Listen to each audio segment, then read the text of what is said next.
This is part 3 of Beefcake Dysmorphia. In this episode, we're covering how pop culture influenced our perceptions of our own bodies.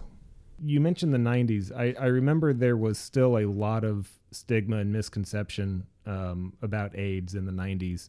Like a lot of people just afraid to like touch gay people. Yes. There's also a very powerful Katie Lang music video. I don't know if you've seen it. Go on. No, I don't think I have. I just remembered Princess Diana shaking the hand of a person that was afflicted with HIV/AIDS. That sticks out more to me than a Katie Lang video. Yeah, but go on. That was huge. No, the Katie Lang video depicts a gay couple. They're women, and one of them is sick with AIDS. This is all subtext, like it's not out in the open. But the partner. And you noticed this, or did you just read about it? I'll tell you in a minute. All right. It's a surprise. No, so the video it shows a sick woman and her caretaker, and the caretaker is wearing gloves while doing the laundry. And the reason this stuck out to me is because it was pointed out to me by my mother's gay friend or girlfriend. Yeah. My mom we've talked about this. What? No. Really? Yeah, we have not. My mom is gay. Your mother? Mm-hmm. I had no idea. Well, she's You've bi. never. Really? Yeah. Yeah, no. Okay, well, let's get into some family history. So when my... Are you sure? Yes. Is this body dysmorphia too? Are we going on that text message you sent me the other day, which is pretty amazing? Well, I'm very happy that for you. Do you know what I'm talking about? No. The one where you said you were closer to my family than yours? Oh, yes. I remember that one now, yeah. I hate that for you, but I'm also very happy my family was there for you. Yeah, no, I love your family, man. Okay. No, so yeah, when my mom got divorced, I was 5. This was like 1990. Almost within that year, her friend from work, Laura, moved into our house, and it was framed. I never saw her.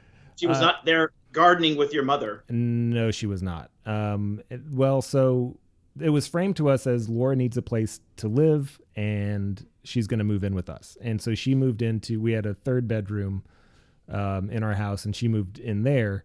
And, I was 5, 6, 7, maybe. She lived with us for a few years. And I remember, being a kid, I would walk into, like, I would go to my mom's room in the morning and she wouldn't be there. And so I would go into Laura's room and she would be there in her bed. And, and we did, but Laura was awesome. Like, she took us camping. She introduced us to all of her awesome friends. And when we watched this Katie Lang music video, she explained what was happening. And that's awesome. Yeah.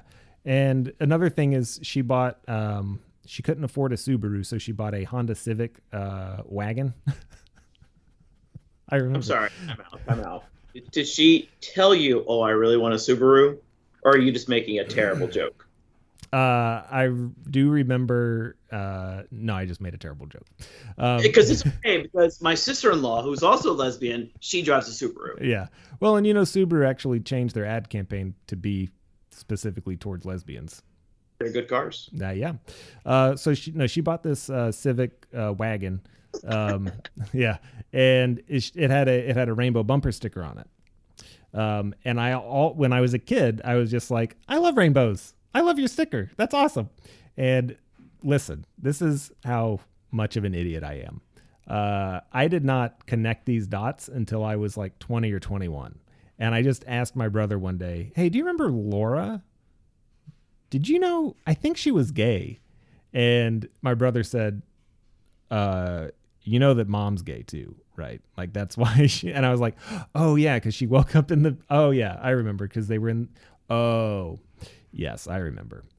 You put the pieces together until you had the conversation with your brother about your mother or about Laura? This was all one conversation. No. But again, you didn't put the pieces together that your mother was a lesbian or that Laura was a lesbian, or they were together. Yes, all of it. Yeah, you never mentioned this. Yeah. But there was a span of our 20s when we didn't talk. This is true. Well, and then but then she got married to a man named Mark, and they were married he was an alcoholic. They got divorced. And then after that, she got a girlfriend again, long-term girlfriend. And then they recently broke up. And now she's single again. But it's something that, like, I've even talked to her about it a little bit. I've asked her, like, gay or bi, and she's like, I don't know. I'm just me. And I'm like, that's fair. That's valid. That is a good response. Yeah. And I appreciate that about her. But it's something that I didn't realize shaped my childhood or my perception of the world until I was an adult. Like, I didn't realize. So back to what I said, most of my friends, most gay men are not people of faith. And growing up, we didn't go to church. You know, it wasn't on purpose. I mean, mom still has her faith, but my siblings and my father, you know, we don't. And I'm very fortunate to have had that opportunity to kind of figure things out on my own. And because of that, my opinions of everything are uniquely my own. I don't have this ideology that's making the opinions for me. And just like with you, I love rainbow flags. Oh, I love Laura. She's great. You figure things out on your own. You realize that, oh, it's okay for everybody. Does that make sense? Yeah, it does. And by contrast, you know, my family is quite religious. I mean, my mom's a pastor. I was going to ask, she's still at the church? Oh, yeah. She's retiring soon. But this is something like that, you know, she's in a more liberal congregation, but she's not out as a lesbian or bisexual preacher or anything. But I love my mother dearly. And one of the things, like, I'm most proud of is there was a write-up. There was an article in her local paper where she was talking about her congregation in the church. And I forget, there was some controversy or something, some anti-gay bullshit or something like that. And she said, well, everyone is welcome at this church, whether you're gay or straight or black or everybody can come to this church. You know, God is the same for all, something like that. And I forget what the backlash was. It may have really been, what? There was backlash? No, it was like something. She's always lived in, like, conservative or rural areas, and there's always something going on. I forget, there was some societal thing that people were getting excited about again with, you know, gays in the church or something like that.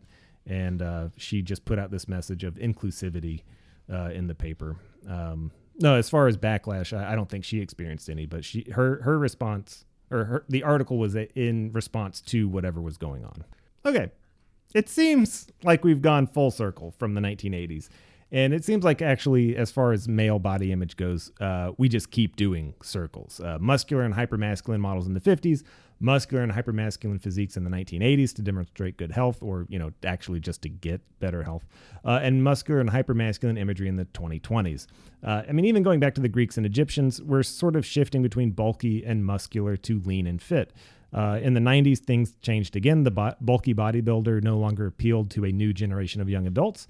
Instead, they opted for low body fat and lean muscle. And the most iconic representation of that ideal is Brad Pitt in Fight Club. Everybody knows what he looks like. Everybody still wants to look like that.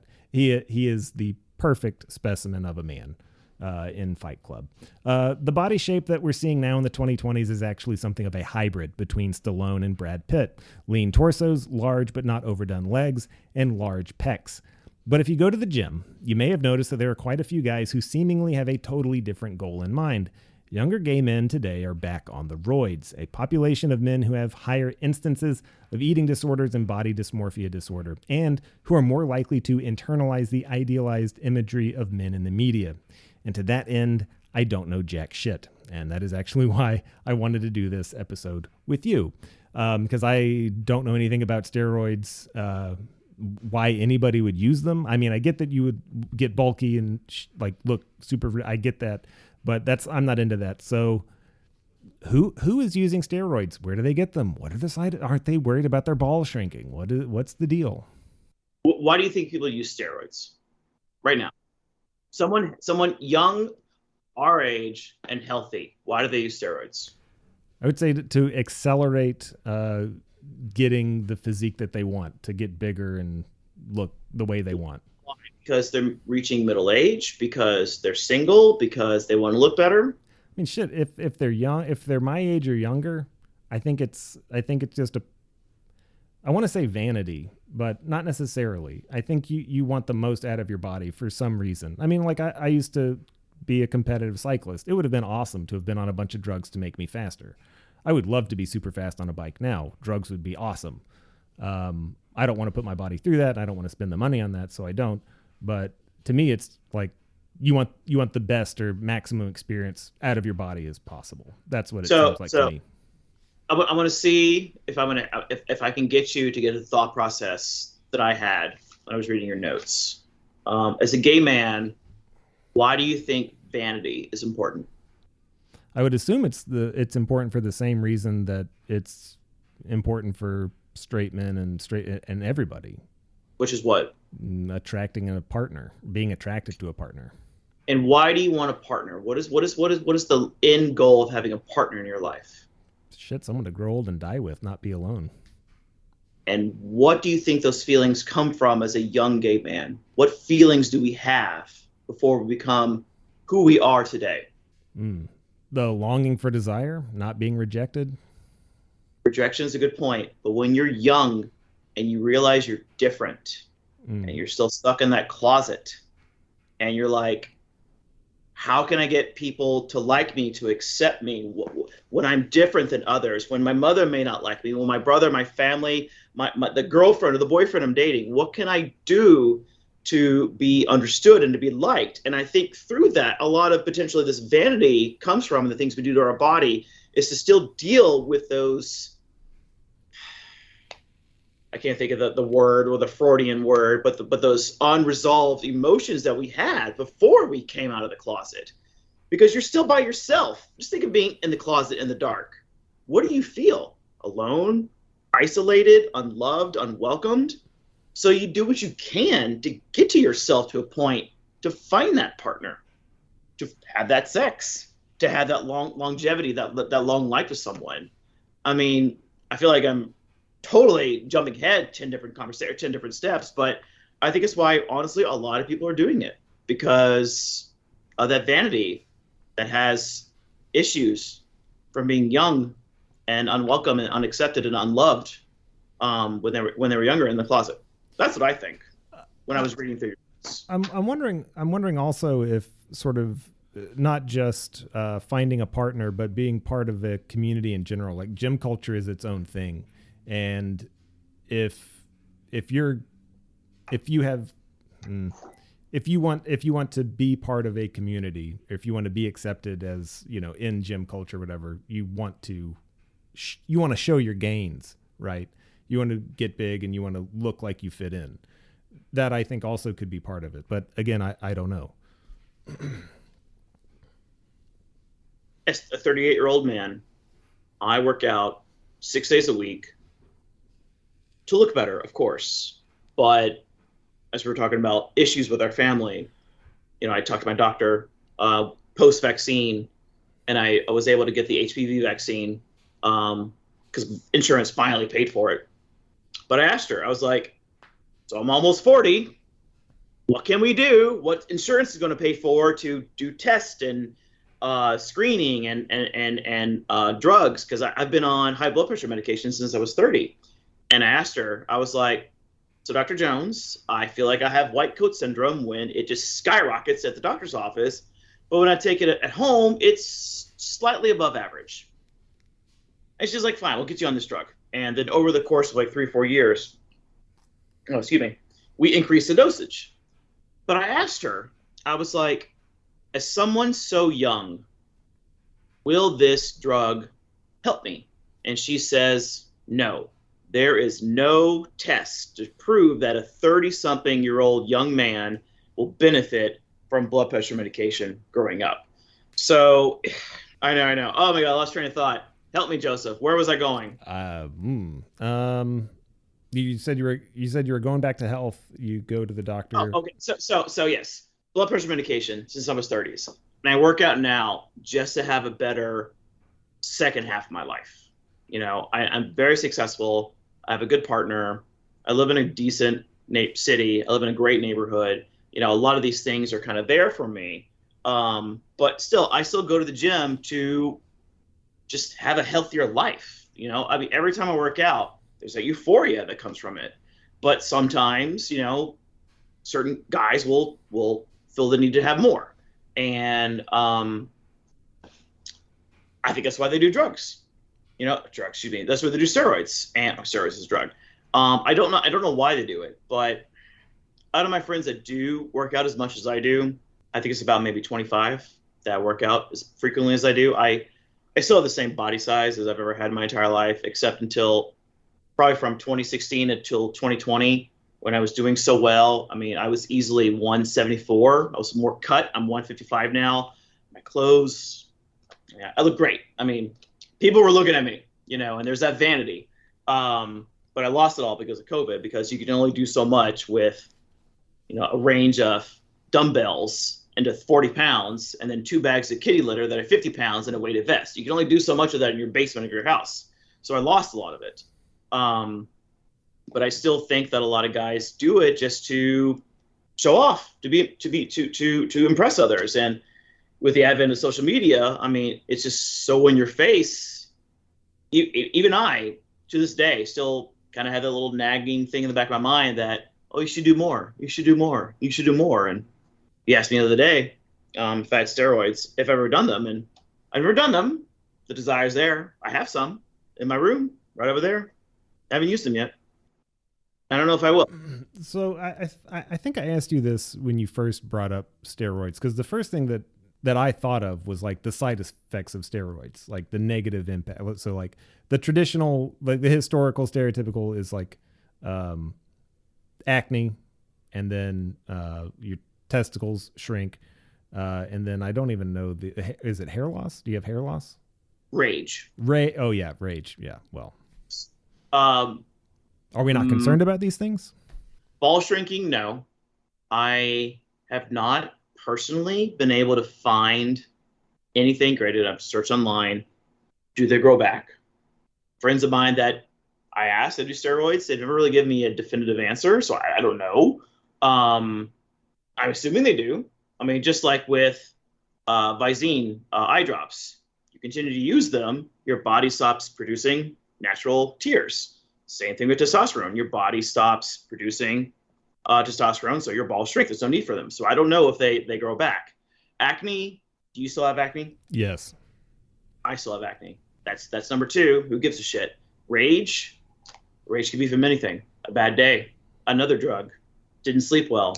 What else is there? I mean, I think a lot of what we see is what's been depicted on TV, that there is this anger or angry man with a baseball bat that's going to push his wife or his husband down the stairs. I have seen, to be fair, I have 2 friends that I know that do cycles.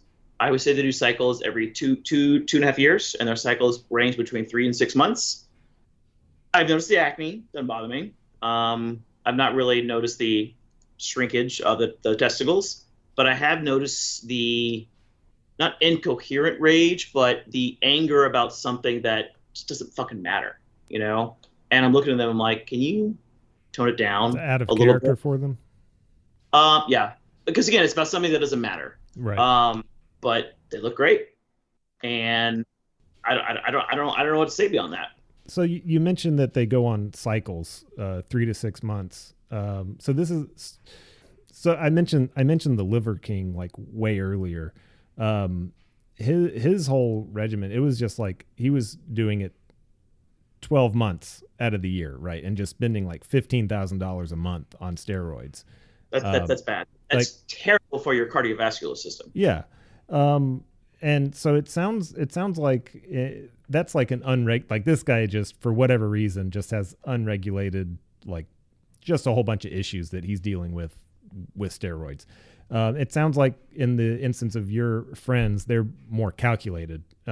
You're a planner. We talked about this the other day. I was just going to say that. Yes, I would not go into everything that I plan in my life, but if I were to do it, there would be a plan. There would be schedules. There would be alarms. There would be calendar reminders. There would be order forms, everything would be there. And my friends that do it, I would say, are you doing this correctly? And people are going to do what they want to do. And then when you do go to the gym, I mean, what is, if your wife were to compliment you or your daughter on the fact that you've been working out and you're looking healthier and more bulky with this traditional or stereotypical Greek mythology, what a man should look like, and they say you look amazing, how do you feel? Oh, I would be over the moon. Exactly. So what happens with that? That turns into another form of addiction. And you continue to do it. And then when it's in your face on a day-to-day basis, when you're on your fucking phone, so when I was working out and I was doing more social media before I cut it off because of COVID, my Instagram account was drag queens, Marvel movies, Pokemon, cooking, recipes, plants, and workout regimens. And with workout regimens came stacked, good-looking men. And the way social media works, it's a form of advertisement. Interactions with these, how long you're looking at this picture, how long you're reading the comments, if you like it, that will force your account to show it more and more and more. And what is the one thing that makes humans do something? Repetitive nature. So there it is. Oh, I could do this. Oh, this and this and this. And even then going to the gym and seeing some of the guys there that are better than you, better physically fit, you're inspired by that, inspired to look and do better, but there's that desire to get that, what's the word? Affirmation, is that the right word? To look better, to feel better, to get the compliments. And then on top of all that, with our aging years, when you get the younger guys looking at you, that feels pretty good. And I'm glad you mentioned that because I know that I wanted to tie this back into it, but that really does go back to those three advertisements in the early 20th century that really set the tone for, again, desire, habit, and fear. And it seems like in the context of social media, all three of those are compounded by, like you said, that algorithm, as the content that you consume the most or spend the most time on, that is what's put in front of you. And if you, like you say, if you're looking at the most appealing thing, which is the workout regimen with the attractive men on it, that's going to be what's showing up the most. If you're already working out, if you're already into that, you know, the cliche advertising thing is like you have to hear or see something 10 times before it really enters your brain. Like, I should try that.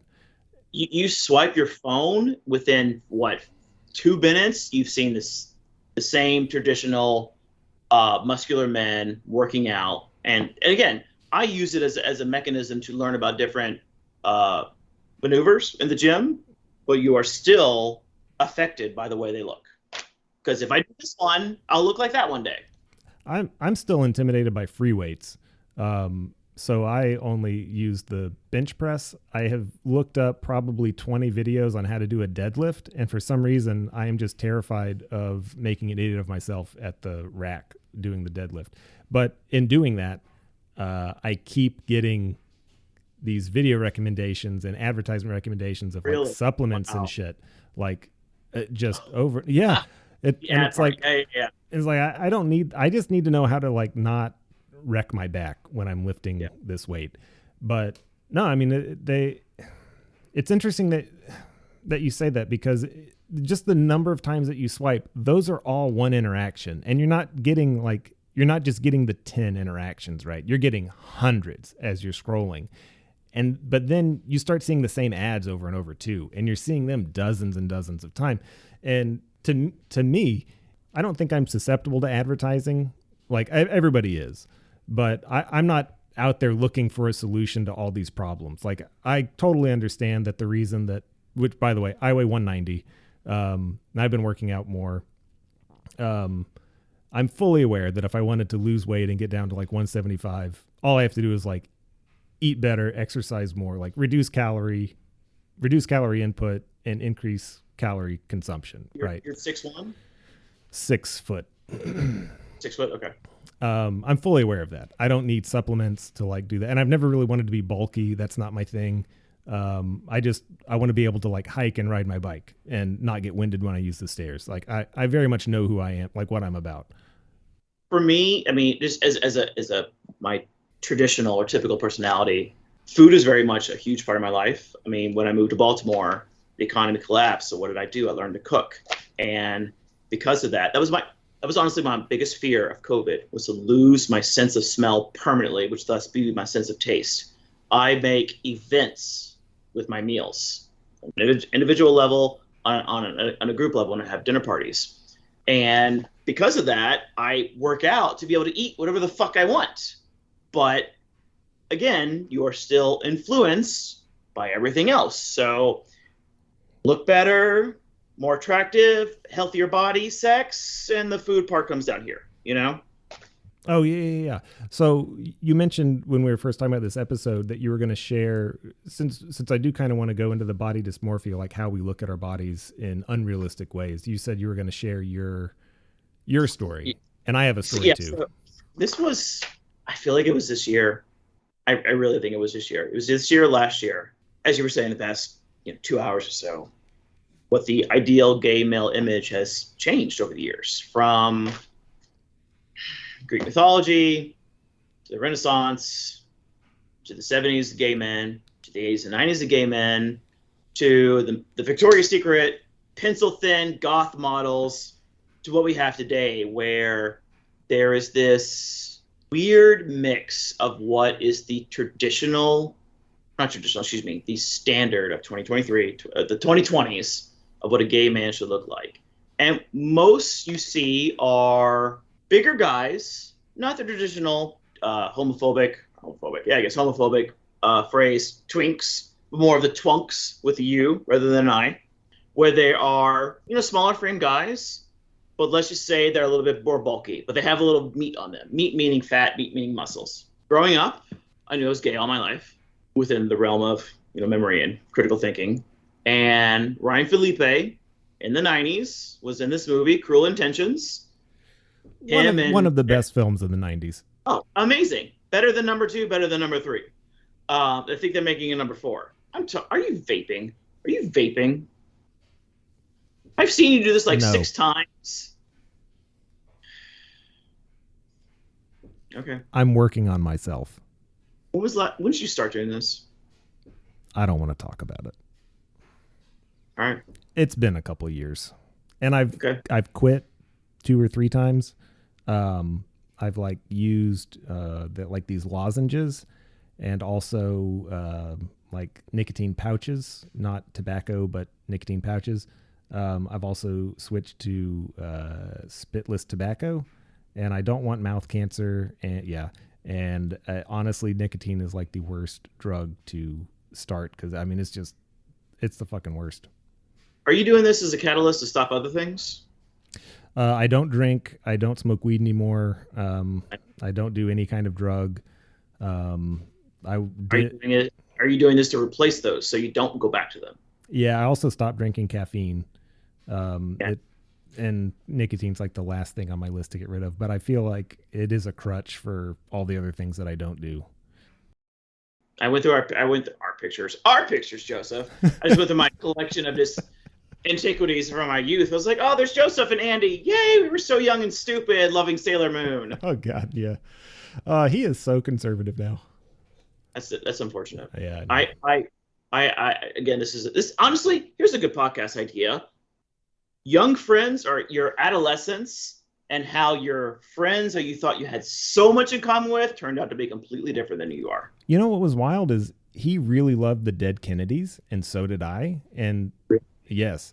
And like the fact that I found him like as an adult and he was recommending like far right literature, like it just blew me away. I was like, wow, that is the complete opposite of what we were when we were kids. That's neat. All right, let's go back into body dysmorphia, because again, humans can be influenced in any way, politically, ideologically, or mental and physical looks. Yeah, Ryan Phillippe, who married, what's her name? Legally Blonde. Reese Witherspoon. Thank you. They met in this movie. Great movie. Great soundtrack. Oh my God. So I think I watched this for the first time with you and Carrie and Ben and Matt and Laura at Carrie's house, who I still speak with on a constant basis as much as I do with you, and she's doing very well. So we were, 13, 14 when this came out, maybe. I'm not going to look it up. And he was the pinnacle of attractive men. He had curly hair like me. Oh, I have curly hair. I can look like him. This is awesome. He's rich. I could be rich one day. He lives in the Upper East Side. Well, that's never going to happen. But, I could live in Knoxville or Baltimore in a McMansion. All these things that I could be. And swimming every day in high school. Again, I was swimming easily 4 to 6 hours a day. I could not keep the weight on, burning so many calories. But there was this scene, oddly enough, when Ryan Phillippe visits Reese Witherspoon in Ryan Phillippe's aunt's old money cottage in upstate New York, and he turns on, I think, Pixies really loud in the internal audio system within her mansion. This is a mansion, not a McMansion. And she's wandering around, what's going on, and she finds him in the indoor pool. He gets out of the pool. She jumps in the pool, and they start talking, and then he gets out. And then there's this moment where you see his ass, and you're like, wow, that's really sexy. And here I am, on the verge of puberty, or maybe I wasn't in puberty in the moment, 13, 14. I was like, oh, that's awesome. And he says, hey, can you turn around a bit? And I just remember this moment in his face, and she's all nervous. And at that moment, that was the most attractive man, again, at that moment, that I thought. The ideal male image. Again, this is me just retroactively thinking what I was thinking at 13, 14. Fast forward until my 30s. Started working out, started seeing my friends, getting more bulky, started getting on Instagram. It's more thrown in my face that the ideal gay male image is a little bit more of a in between a twunk and an otter. It's beefy, still a little meat on them, but healthy and active. And then I rewatched Cruel Intentions, and I got to that scene, and I looked at this moment at this TV. I'm looking at the TV right now. I'm telling you this story. I was like, oh wow, this used to really get my rocks off when I was younger. And then I was like, wait, he's too skinny. That's not sexy. What's going on? I don't understand. And then it hit. I was like, holy shit, this is my first moment of body dysmorphia. What does it mean to be an attractive, middle-aged gay man in the 2020s of his life? It is no longer skinny, third picture from the left. It is no longer skinny like this. It is more beefy, more muscular, more furry, guy that is doing a bunch of roids. And it bothered me, I would say, for about a week. And again, as I'm an intelligent person, this was also this year. So long story short, I've had a free gym membership. You know the story. I won't go into the details, but early January, I was working out. February, March. Yep, there's that. No, not that one. That's later on. Yeah, it's that one. See how much more skinnier there? Yeah. February, March, Jacob and I were traveling. And then in the middle of April, I was having sex. And then I fractured a rib. And sex injury. That was great. Oh, my God. It was great. Yeah. Did I not tell you this? No. He threw me over his shoulders and carried me up 2 flights of stairs and tossed me on the bed. And 2 hours later, I felt this pop. I was like, oh, that's not good. And then... I'm sorry, he carried you up 2 flights of stairs? He was 6'5", and wow. probably about 240 pounds. That's a big boy. Yes. It was awesome. It was in his office, too. Ooh. Yeah. Anyways, for most of this year, I did not go to the gym. And still trying to catch up from where I was in 2020, and then watching that movie again, I believe it was this year, that really started to bother me. I was like, okay, I have to start working out. I have to be more attractive. But again, we were both 38. What is more important at this point in our life, where we have everything else contained and okay with our emotional, financial relationships? What is most important now to having this more attractive, youthful look? The attention? The health, the sex, just the typical, I look good, the vanity, going back to vanity. I don't know. I am still trying to catch up, like I said, to back where I was, but I fall into the testosterone's not as strong as it used to be. We're not young and 20. Things don't work well like they used to. My diet's still there, but I am at the whims of my anatomy. There's only so much that I can do. And that's when people start switching to steroids. And that is why my good friend John, who lives in Texas, his boyfriend Joe, has the lowest testosterone count I have ever heard of. But a lot of it has to do with both nature and nurture issues with his life and his job, where his testosterone count's like 100. And unfortunately, the average testosterone count for men, and I hate this average because this average it's just fucking huge. It's like 400 to 1400. That is a huge range of what is considered average for testosterone. I'm at 520. That's on the low end. I had this tested 5 years ago. So I was like, Joe, where do you get yours? Oh, I get it from the pharmacy. Well, what do you get? Oh, I get the creams and the injection. I'm like, this is another conversation, or this is another tangent. But to do these things, you have to be dedicated. You have to do them. You don't want to, you have to plan. And I like to plan things, making those efforts. I've lost them over the past 2.5 years. I've lost the habit of working out every day. I still try to, but six days a week, hour and a half to 2 hours, it's not like it used to be. And I don't know why, but it's just so much easier to come home and turn on the Nintendo. Well, and that kind of ties into how I have a few questions I was going to go through just as like prompts. Look at this, Joseph. What do you notice? No wrinkles. No. What do you notice about my eyebrows? Oh, they are very thick. One is higher than the other. Oh, yes, it is. You're not raising your eyebrow at me. That's like how it's doing. Why is that happening? Botox? Dyspor, but yes, Botox.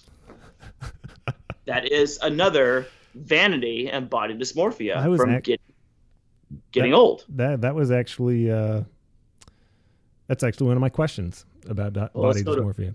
Well, let me tell you my experience, because I don't have my story is not anything like yours. But anyway, so I remember being in 3rd grade and I got invited to a pool party. And this was at Sportscom in Murfreesboro. And yep. And I remember I had this moment, it's like a bunch of 3rd grade, been 8, something like that. Yeah. A bunch of 8-year-old boys at a pool party, eating cupcakes and shit. And I remember sitting at the table and like there's cake and stuff. And I remember like comparing my body to everyone else's body, and all these other kids are like most kids, they're like scrawny little boys, right? And I was not a scrawny kid, but I also wasn't overweight. I fall into that weird body type of being husky. When I was a kid, do you remember they used to sell husky size pants? Yeah. Well, I have a larger lower body than the average person. You have a big ass. Yeah. But I remember looking around, and I remember everyone else's stomachs, like the skin on their stomach was like really thin and tight. And I remember looking at mine, and I like had a roll, or my stomach kind of like made a 3rd grade. Yeah. Wow. And I remember like at that moment, consciously sucking in my stomach so that it'll look everybody else's. I'm very self-conscious about having my shirt off, or I used to be. I'm a lot better about it now. But that also, like my father is 6 feet tall, and when I was a kid, I was not 6 feet tall, and so I was always like eye to eye with like his waistline or belt or whatever, and he had his belly just like stuck over his belt, but he was always like, he was not fat, he just had a belly. And I remember like always, for some reason, that just always bothered me, and my concern has always been like my stomach doesn't look right. It's not flat. And I think I've realized now that's just like how my body is built. Like I have a big ass, and I have a belly that like does this number. Because I mean, I think my lowest weight was when I was cycling. I was like 165, something like that. And even then I had a belly. Like, it doesn't matter. It didn't matter how much I worked out. Like, my belly just makes that shape.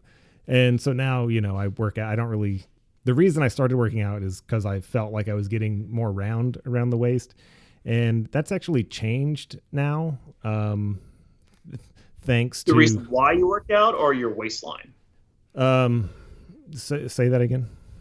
You said that's changed now. The reason why you work out or your waistline has changed? Oh yeah, no, the reason I work out has changed. Okay. And I think part of that is from, strangely enough, like that algorithm. Like, because when I look at stuff, I usually I watch like the World's Strongest Men, like how they do their workouts. Because I don't feel intimidated by them. Like they are freaks of nature. Okay. Yeah. Like I feel intimidated when I watch someone who's like super jacked, like demonstrating, like when the World's Strongest Man is like, he looks like a fucking grizzly bear and he's lifted. Like I trust that guy. I'm not intimidated by him. He could crush me, but like I absolutely, let's take weightlifting advice from this guy. But they all have like, they're all bulkier guys. They're not like super lean and cut. And so watching them and like looking at their bodies, it makes me a lot more comfortable with mine. Like it's okay to like be muscular, but also have a higher body fat percentage than, super slim guy. I've never been that guy. Like I said, even when I was very light for me, I still wasn't ripped or anything. Right. And another, yeah. So that has actually helped sort of change the way that I look at it. So I feel like if I can pick up a 200-pound boulder, I'm fine with my gut. Yeah. I pick things up, I put them down. Yeah. The question of body dysmorphia obviously is not just centered around like muscles. It's the whole package from head to toe, right? Yeah. And so something I noticed, my wife, when she worked at the university and she did research, her younger, like the lab assistants would come in, they'd be undergraduates or graduate students. So they're, 20, 21, 22. And she was saying that all of them, the younger girls, are already at this age getting like Botox and fillers. And I knew fillers were a thing thanks to the Kardashians and stuff. But the Botox is something that really that stuck out as being odd for like a 20-something to get. And now it makes sense, right? Because why does it make sense? You do it now. You don't get the wrinkles, and then it prevents. Yes, you do not develop them. Exactly. Yeah. So that's what it is. So, but since we're talking about body dysmorphia, I mean, that just has to do with age. Like I'm totally cool with aging and getting wrinkly and gray hair. Like I think that's fine. But like, so what? I guess. I'm sorry. Hair. Go on. Yeah. Oh yeah. No. Hey, you want to what? Change? Yeah, I do. Go on, you full head of hair, you bastard. I see no gray in there. I have some in my sideburns. Oh, of course you do. Yeah. Woe is me. You're like, what? How much younger than I am? Go on. Do you want to tell me about? Do you want me to tell you about the issues that I have with my hair? What, that you found your first gray pube a couple weeks ago? No, it's that. That's what I found. That in the summer my hair is so thick I have to have my hairstylist thin it out. Shut up. Go on with your conversation. What were you saying?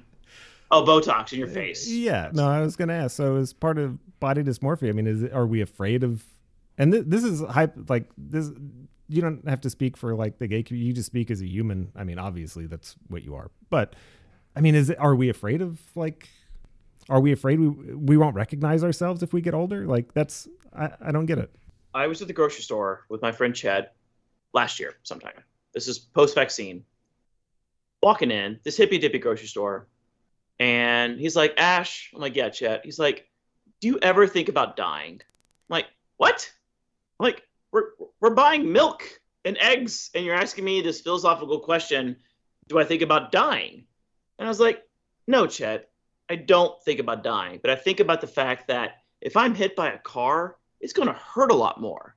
But again, as you get older, what is the thing that is the constant reminder that you're getting older? Is your appearance. And if you can stave that off, stave is the right word, with cosmetics, other forms of injection, to remind yourself you're not almost 40, is that bad? I don't think that's bad. What I do is me. It's not like I'm getting fucking mayonnaise that's been sitting out in the hot sun for 3 days straight, injected into my forehead, going to a plastic surgeon who I looked up very, very well. And I asked him the other day, or a couple weeks ago, because again, I'm going to see him on Wednesday because, again, this should not be happening. The problem with most cosmetic surgeries is that they are tailored for women in the sense of everything in the midsection, the lower section, and even the injections in the forehead. Women like this arch. I don't like this arch. This is not my face. This is not my face. This is my face. And I think that we do it to kid ourselves that we're getting older. But when you look at yourself in the mirror, even the split seconds that you're brushing your teeth or flossing or just going to the bathroom, wash your hands, these adjustments to ourselves, while temporary, are a little bit of a less, or it's just a cushion that, again, we're on this world for a finite number of years. And that's why we do these things. Up here, for me, that's more of an image thing. Below, it's a little bit different, again. But I always have to remind myself that when I work out, I'm not doing it for the vanity side. I really am doing it to have a healthier body, to not be like my fucking father, who has a serious case of gout and his gallbladder removed, and then he just has this vein or artery on his stomach that is inflamed and completely blocked because of his terrible diet, that every time he eats something, he gets a bad case of nausea for 2 hours. Like, that's not a way to live. And they're trying to figure it out. That's another conversation. But I don't want to be that. I don't want to be like the cops that I work with that are just so obese from not working. Or honestly, I stay away from steroids because of my job. So many of the officers I work with are so jacked and are just raging alcoholics that they just look miserable. And they're on the verge of a heart attack within minutes from smoking their next cigarette. Yeah. And I still try to find this balance. I don't know. I mean, maybe that's what most addicts say about their addiction. To try to find this balance about what's healthy and what's not. You know, I kind of wonder too if it has something to do with our generation, like, because you've mentioned a couple times, you know, right, moving 2009, economy collapsed, and it feels like we kind of got stuck in like this weird limbo state of like not being able to move forward in our lives and careers and stuff. And so to me, how much money do you think that you have lost because of our government's failing? Well, that I feel like it's compounded not by just the 2008 crash, but also, I mean, prior to that, our response to 9/11, and after that, I mean, the ridiculous inability of wages to keep up with inflation. The fact that wages still, on paper, I should be doing a lot better than I am doing. You should, for what you do and where you work. And that's one of those things that's frustrating because I love my job. We have a lot of advantages that a lot of people didn't have or don't have. My wife and I. Our generation, or your team you work with? No, just me and my wife. Okay, I'm sorry. No, I'm just saying, like, how much money do I feel like we've lost, not made or lost? A lot, but we're doing a lot better than a lot of people that we know, and we're doing all. I'm very fortunate. Yeah, but you know, it is frustrating to think about. It feels like instead of being a 38-year-old person, like on a career trajectory, it feels like I'm 10 years behind. It feels like I'm where I would have been 10 years ago. But I'm wondering if that might be the reason for us and like younger generations too. Like, I don't feel almost 40. Like, I will never be old. I refuse to be old. I'm wondering if that plays into why the cosmetics like Botox and stuff are now so popular, because why would we let our bodies look that way if we don't feel that way? Yes, I agree. That's probably why, but the stigma is gone.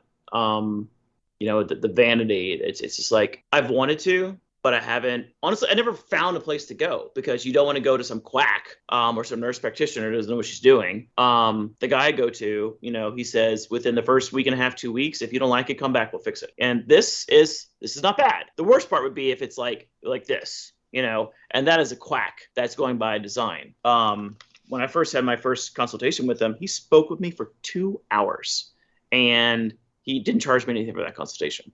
I still think the stigma's gone. Just like the stigma's gone from smoking weed. Just like in the gay community, the stigma's gone for having unprotected sex, that the knowledge of what's dangerous, what's not dangerous is more well known. Not to make another HIV/AIDS reference, but if you have a viral load of 0, you cannot transmit the virus. This hasn't really been advertised until the past 5 years of my life that I've seen it on and billboards and magazines. Speaking with my doctor, Gilead is the manufacturer of Truvada and Descovy, that's the PrEP drug that you take at pre-exposure, but also post-exposure. And I was talking to her about it, and I was like, why aren't they advertising this more? She's like, I don't know, they're just not. So I think that a lot of it is stigma. But the younger kids, I think, I'm again going back to stigma, but they just find out about it because they're on the phone all the time. I mean, I'm on my phone all the time. I'm trying to do better, but they're really on their phone all the time. Yeah, I think that we're doing these things because it is not shunned upon, because the information is available to us. And another thing too is when I think back to like when we were kids, what we saw celebrities who had plastic surgery. Like, yeah, what's that? What is that? A facelift. You also had like Michael Jackson, who was like the king of extreme surgery, but also like Joan Rivers. And I forget the lady who used to be a model. She died because she was having another plastic surgery. Oh, I did not know that. They were going in to do something, and then they nicked a nerve, and she died. Oh shit. Yeah, I didn't know that. Yeah. But we saw, I think, all these examples of like people doing too much. Yeah. And then I think, I don't want to give them so much credit, but then we see the Kardashians, like, who completely changed the way they look. That's just money. That's just money. That is money. But the extremes that they went to get their bodies, I think that went a long way to destigmatize it. And I don't know a lot about the Kardashians. I just know that they had the, most popular reality show. They're, you see their faces everywhere, their butts everywhere. I mean, so now, like, but Anna has friends. You can like look on their Facebook or Instagram, and they're getting lip fillers and they're getting butt injections and all this stuff. And so the thing about that stuff, and I'm going to cut you off. I'm sorry. The only person I know, back up, the celebrity that I follow, the celebrity I follow more than the Kardashians is Ariana Grande, just because I listen to her music. And she said that she had her fillers. That's fun. Huh? That's fun. Yeah. She has an entertainment value rather than trashy TV. And she said she had her fillers removed. But again, her fillers were permanent. The stuff that I would do are temporary. So I've had the eye fillers down here. It's just another form of alpha hydroxy that the body will produce on its own. But as you age, it just doesn't produce as much. And he said it would last between 8 to 12 months to kind of get rid of the baggy eyes, the bags under my eyes. I liked it. But to be frank, looking over the pictures, just a few times I did it before and after, from the day of, like 3 months later, 6 months later, until the 12-month mark, until today, kind of looks the same. And I spent $900 on that.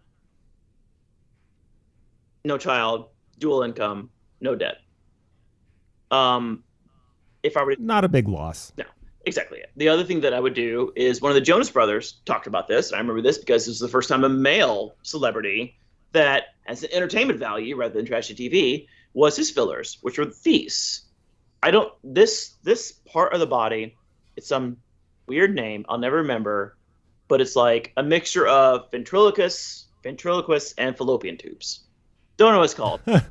It's like where you get your smile lines. Yes, your smile lines. Yes. Well, yours are great. Yeah. Mine are not. But mine show up more in the morning because when you sleep, you don't drink, you get dehydrated. And as I'm getting older, I'm noticing them more and more. That would be the next kind of thing that I get. What you're talking about with your wife's friends, those are kind of permanent, and you have to have another surgery to remove them. Going back to gay men, I mean, again, change subject on your wife, but if gay men don't bulk up fast enough, they will start injecting silicone into their body. Do you know this? I not enough. So please enlighten me. They will do what they can to beef up naturally. And when their elder millennial years are not catching up with the rate that they want to juice up, they will use steroids. And then when they become to a point where they're happy where things are, they will realize that their balls have gotten small. And then they will start using silicone to kind of fill in the missing pieces. Just like how some drag queens do silicone in their face and their ass, certain gay men will do silicone in their penis shaft. And it is a sexual vanity thing. I don't know why. And there have been certain circumstances when it has killed them, whether they've gone to some quack in Mexico or it actually was silicone that got into the bloodstream and then into their brain and then killed them. And it is this weird fetish that men have that they're turned on by this, just like with the Kardashians and that pear shape. I mean, the Kardashians work out, and the workout routines that they've released, I looked at them out of pure curiosity, is truly about having that pear shape. Nothing up here, and then the huge ass. Like, that takes work and assistance. And the men that I know that have done that, I don't get it. I mean, it's just kind of looks like a fucking baby's fist, you know? That's what it looks like. You know, the only type of cosmetic injection I've heard for the penis is like fat injections. I've never even heard of a silicone fat injection. Or is it silicone? Yeah, no, fat. No, I've not. I've heard of. Oh God, I remember seeing this link to the Discovery Channel or like the national. What was another equivalent? Anyway, TV when we were younger, and some guys in like India would like put in like little marbles in their penis to make it rib for her pleasure. I'm like, oh, that looks terrible. Oh yeah. But yeah, when I started seeing this, I mean, it truly just looks like a little baby arm fist, and I don't get it. I'm like, where's that supposed to go? That is so weird. Yes, and it has killed people, and they still do it. So you ask me all the time, how are the straights doing? So with body dysmorphia, I do want to ask, how are gay men doing mentally? Like, do you see this as part of a mental health issue? Are men struggling with body image, or is this superficial mostly? Like now, I mean, what is the context? Like, and to a certain extent, you know, this was your idea for an episode, and I thought it was a great idea. Well, I was also walking home from work after a long day, and I didn't want to talk about the hopes and dreams of our future that's being destroyed by climate change. I didn't want to either, but I thought it was, you know, useful. But I really did like this topic, and I thought, what is the reason that Ashe wants to talk about this, other than avoiding the other stuff? Well, yeah, nothing like avoiding reality. To be discussing another reality. So some of my good friends, they do use steroids, and that's what led me to ask them for some. They're our age or a little bit older. And I think it's just the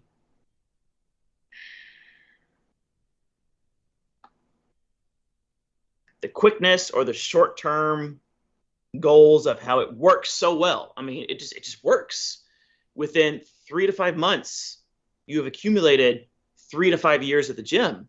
And here I am missing 3 years at the gym because I couldn't go there because I had a husband that was so COVID phobic, but he has reasons, which I don't need to discuss here, and then not having the opportunity to work out as well as I could with what I had here because everyone went to buy gym equipment. So it's this shortcut. It's a shortcut in life that you can get to where you were or where you want to be. I haven't been on social media since peak quarantine. It was just mentally draining, and I just couldn't do it anymore. And I don't know if my friends that still use Facebook, Instagram, Snapchat, TikTok, if they're still influenced by it. But what I can tell you is that they're influenced by is the new porn stars.